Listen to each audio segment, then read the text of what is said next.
রাঙ্গামাটি কাপ্তাই উপজেলার ৫টি ইউনিয়নে দুর্যোগ ও ত্রাণ মন্ত্রণালয়ের পক্ষ হতে বিনামূল্যে ভিজিএফ চাল বিতরণ করা হয়েছে। সোমবার সকাল ১০টায় কাপ্তাই ৪ নং ইউনিয়ন পরিষদে ১৫০০ পরিবারের মাঝে বিনামূল্যে জনপ্রতি ১০ কেজি করে ১৫ টন ভিজিএফ চাল বিতরণ করা হয়।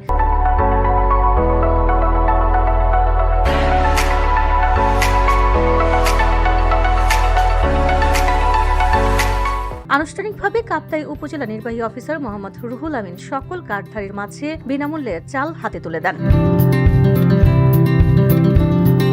এ সময় কাপ্তাই খাদ্য কর্মকর্তা পলাশ ঘোষ, উপজেলা খাদ্য নিয়ন্ত্রণ বখতিয়ার মিয়া, কাপ্তাই ৪ নং ইউপি চেয়ারম্যান প্রকৌশলী আব্দুল লতিফ, ট্যাগ অফিসার সুখেন তনচঙ্গা সহ ইউপির সদস্যগণ উপস্থিত ছিলেন।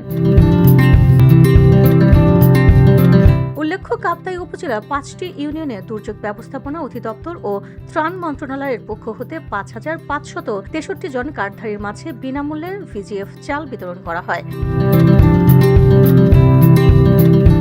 VOD Bangla news desk.